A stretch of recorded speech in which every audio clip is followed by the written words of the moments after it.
Saa hii Ruto amekuja na strategy ya development. Alafu unapata kijana amekaa kwa base, wewe kama Raymond Omolo napigwa sana kwa sababu unapata hao vijana wabaya, unapata amekubaia hapo tuktuk. Mama yake amejengewa ushago.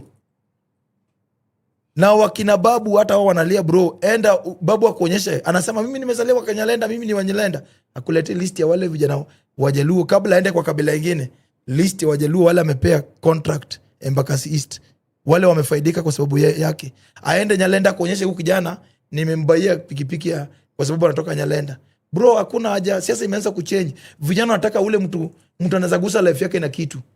Na Nyanza viongozi wengi walizoea wakiona vijana after kupigiwa kura wanataka tu vijana wangu kwa gari zao wapee 500 ama watume ende upigine makado pale, kwa nini mvuruge 500 Raymond Omolo amekuja na kitu fulani ya kwamba yeye hataki ya kutume wewe pige mtu. Wewe unataka biashara gani? Hii shika 1300. Sasa hiyo babu amekwamba amekutuma ama nani hao viongozi uende ukate mtu Ruai na 500. Ukishikwa tena amezima simu. Wewe utafuata nani?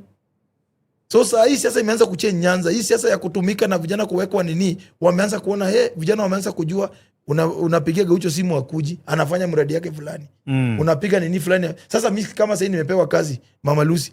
Wewe uko na kiko unasaita maandamano nikuje? Na wewe ni director.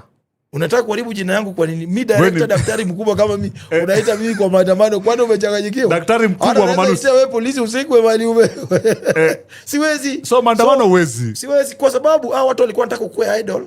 Ndio akikuita uko available. Bwana sisi kwetu ni mbaya. Kwanza Migori kwetu. Bwana ukitaka kujua maliza ni mbaya ni Migori. Watu katana mbaya. Election tu kidogo hata ya party. Bro, mali wakina babu wakiingia na watoke safe ni Migori. Wacha walikuwa wanasema Kisumu pale kila mtu ni good, mpaka wamama ni good. Na barabara ni moja.